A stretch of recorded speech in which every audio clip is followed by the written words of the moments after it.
成长的过程中，我们总被教导什么是成熟，是独立，是理性，是不麻烦别人，是能扛住一切。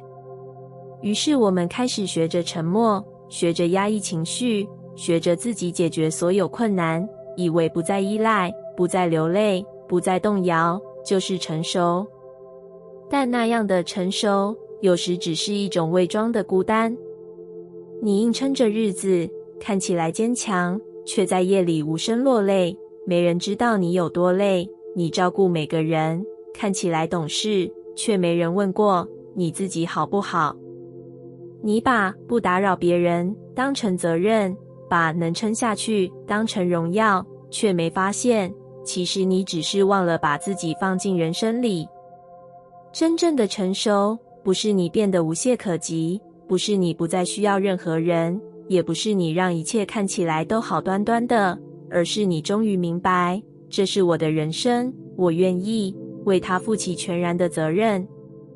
你不再把痛苦推给他人，也不再等待谁来拯救你，你不再埋怨命运，而是开始选择自己真正想走的方向。你不再说都是因为他们，而是愿意问，那我现在可以怎么回应？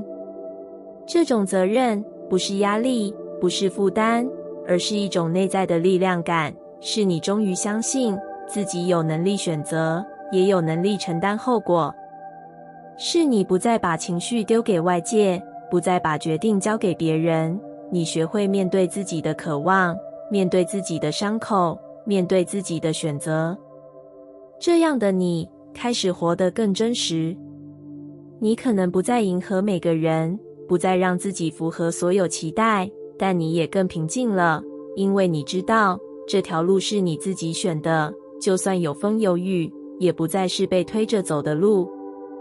成熟不是外在的表现，而是内在的对齐，是一种无论发生什么，你都知道自己可以靠近自己，照顾自己，相信自己的信念。你会开始明白，过去那些让你感到委屈、受伤、纠结的关系与经历，其实都是宇宙在教你一件事：没有人可以为你的人生负责，只有你才有权利选择怎么活。而当你愿意开始为自己负责，你也才真正拥有了选择快乐、选择爱、选择自由的力量。那一刻，你不再是活在他人的定义里，你成为了自己生命的创造者，这就是成熟最深层的意义。痛苦之所以缠人，不是因为它多强大，而是因为你一直在逃。它在你心里敲门的那一刻，你关上窗，转过头，装作没听见。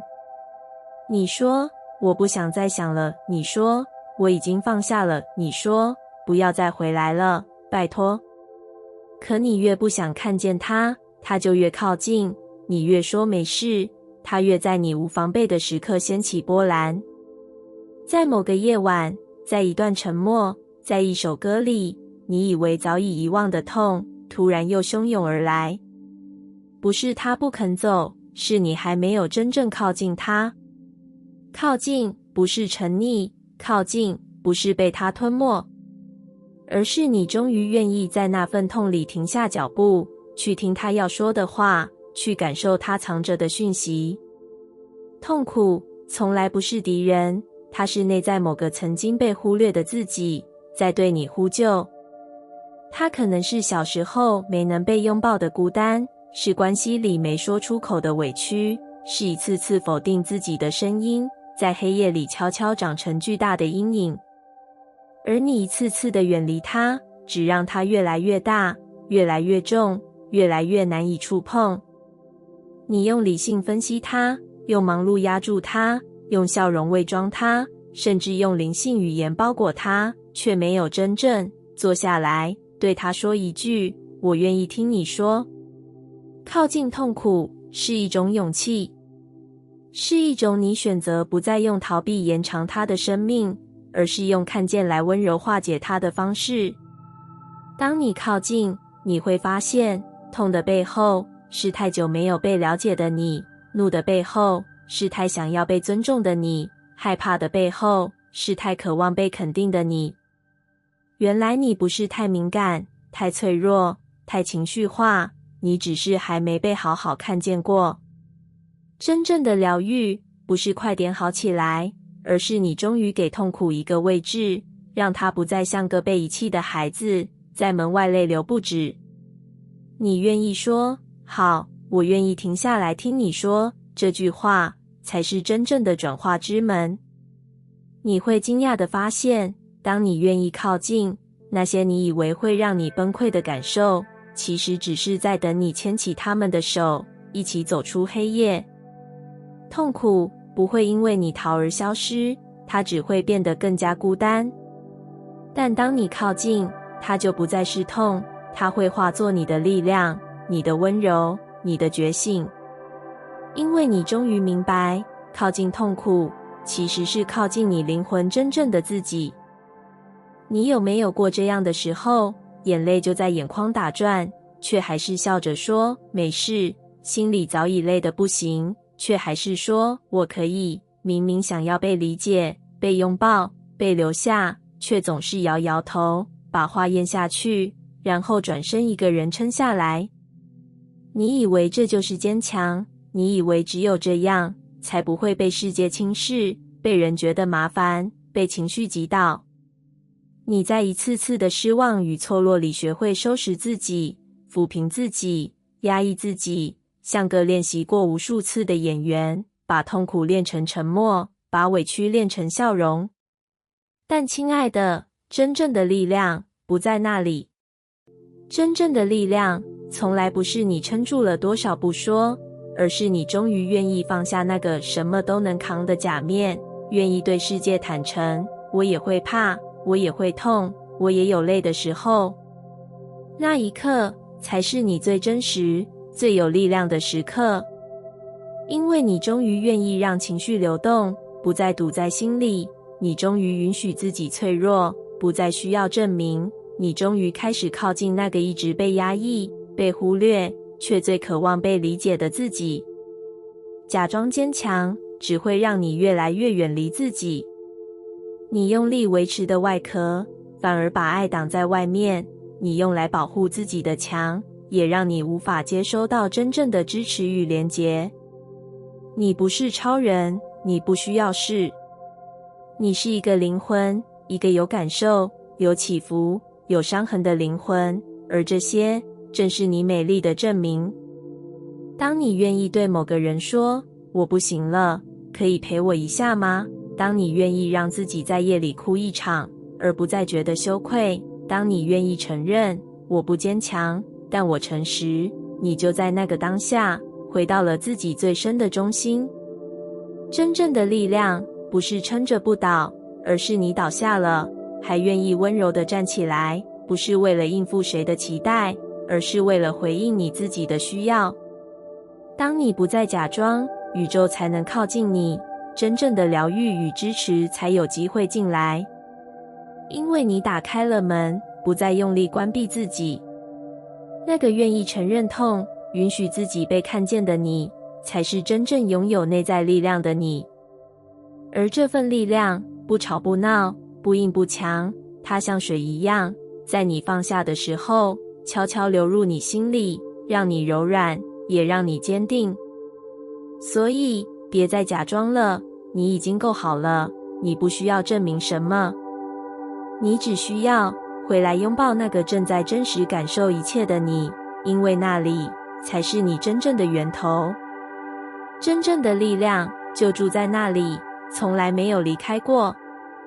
你常常对未来许愿，对宇宙祈求，想要一段更好的关系，一份理想的工作，一个梦想的实现。你对着清单，对着月亮，对着内心不断重复那些渴望，但有时候你也忍不住想问，为什么它还没来？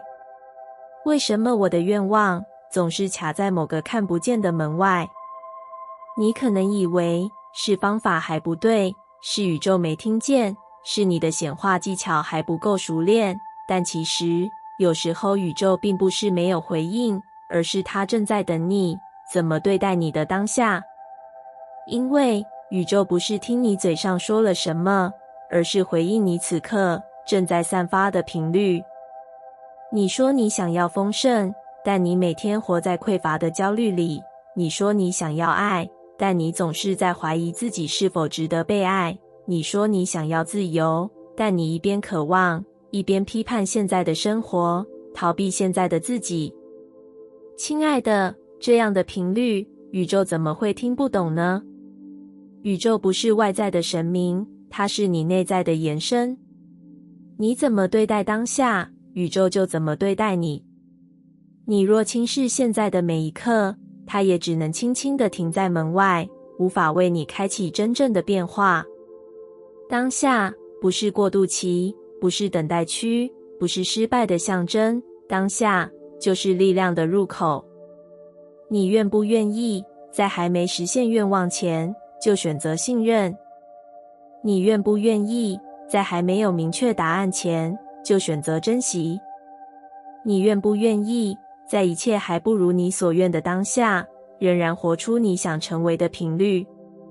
因为宇宙不是在等你达到什么，而是在等你活出那个版本的自己，现在就开始。你怎么对待现在的自己，就是你正在创造的未来的样子。你是否给予感谢？你是否允许休息？你是否对当下的自己说了一句你已经很好了？还是你在不停责怪，不停批判，不停把幸福推向更遥远的某天？真正的显化不是从未来来的奇迹，而是你在当下选择与宇宙对齐的那一刻。当你对待此刻的自己，像对待珍贵的朋友，宇宙也会用温柔回应你。当你对待你的生活，不再带着批判、逃避与匮乏，宇宙才有空间把你真正渴望的爱与可能送进来。你不需要等一切都准备好才开始感谢，你不需要等梦想实现才开始相信，你不需要等自己变得更好才配得拥有。你只需要在这里，现在，用信任，用喜悦，用选择回应你的生命。这就是宇宙正在等待的讯号，而你一直都是那个能够启动奇迹的人。有时候你会突然觉得卡住了，生活像一滩静止的水，没有波动，也没有方向，梦想离你很远，连渴望都变得模糊。你站在原地，不知道要去哪里，也不知道还能做什么。你怀疑自己是不是做错了决定，是不是哪里不够努力，是不是宇宙遗忘了你，甚至怀疑是不是这一切就只能这样了。但亲爱的，你知道吗？你之所以感到困住，不是因为你不够好，也不是因为你迷失了，而是因为你的灵魂已经准备好走出来了。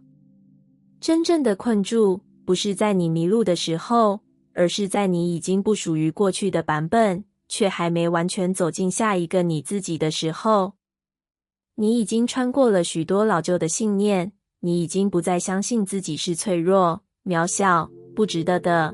你开始有新的想法、新的感受、新的呼唤，但你还不确定该怎么行动，你还没习惯那个更大的自己。于是你开始卡住，不适应旧的了，但还没全然允许新的进来。就像蝴蝶在破茧前的挣扎，就像海浪在退潮前的宁静。这并不是错，这是转化的征兆。灵魂正在更新你的人生蓝图，它开始松动那些你一直以为是真理的信念。我不够好，我不能太想要，我不可以做自己，我要先证明才配得。你开始无法再假装这些声音是真实的，你开始厌倦旧有的角色、旧有的关系、旧有的生活方式。而那份困住感，其实是你的灵魂在对你说，我准备好了，请你也准备好。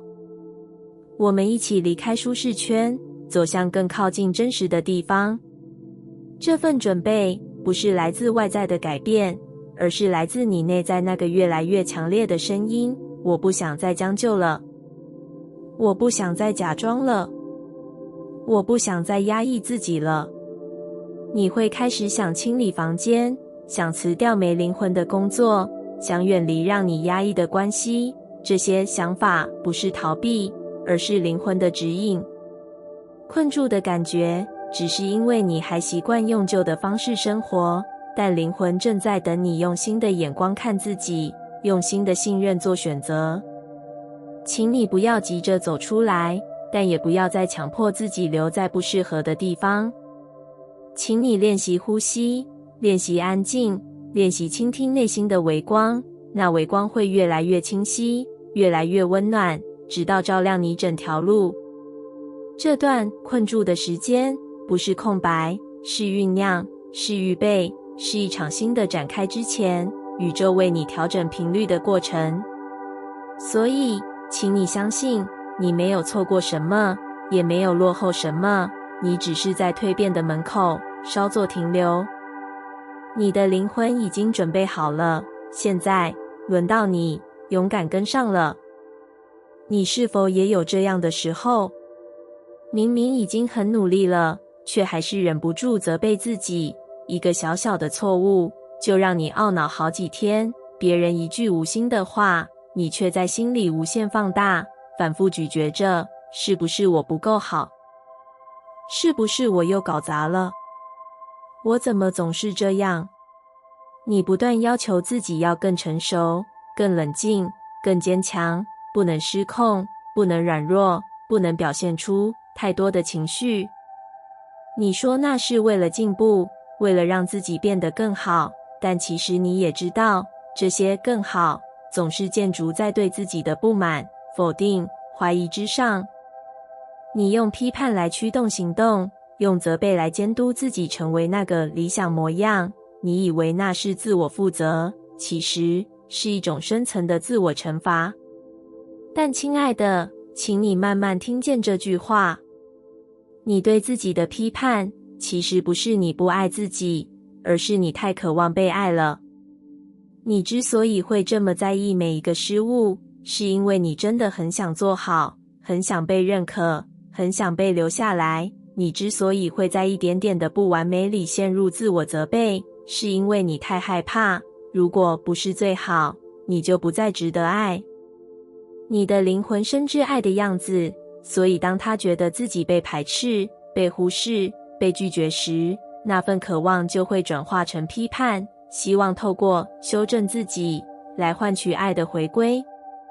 但爱从来不是靠够好才得到，也不是靠批判才实现，它是靠看见自己正在渴望爱的那份诚实，才真正流动。你越能诚实地承认，我现在其实很想被理解，我其实只是想被接住，我不是想改变自己，我只是想不再那么孤单，你就越能松开那个苛责的声音，让爱回到最初的位置，照见而非修理，陪伴而非控制。因为你不是做得不够好才感到痛，而是因为你曾在某些重要的时刻没有被好好看见，没有被温柔理解，而你把那份渴望转向了自己。你以为只要够努力、够改变、够完美，那些曾经缺席的爱就会回来。但事实上，那些爱只能从你自己重新给起。当你下一次又想责备自己，请你先停一下，轻轻问自己，我现在是不是在渴望某一种爱？我是不是太久没好好抱抱自己了？我是不是只是希望有人可以告诉我，你已经很好了？然后，请你成为那个人。请你告诉自己，我知道你很努力，我知道你不是不够好。你会批判自己，只是因为你太渴望被爱了。我愿意给你这份爱，不需要任何条件。这时候你会发现，那些你以为是问题的行为、情绪、反应，都只是爱还没被回到原位的证据。你从来都不是要被修理的，你只是在等待一份理解，一份无条件的拥抱。当你愿意这样对待自己，你不只停止了批判，你也开始打开了一条全新的道路，一条让你不再用痛苦换取价值，而是用接纳滋养灵魂的路。而那才是真正的爱。从你自己开始，从现在开始。感谢你听完我的影片。如果你觉得影片有帮助到你，欢迎点赞并订阅我的频道，让我可以持续与你分享。也可以在评论中留下你的想法和经验，或是将影片分享给你的亲友。再次感谢你的收听，我们下次再见。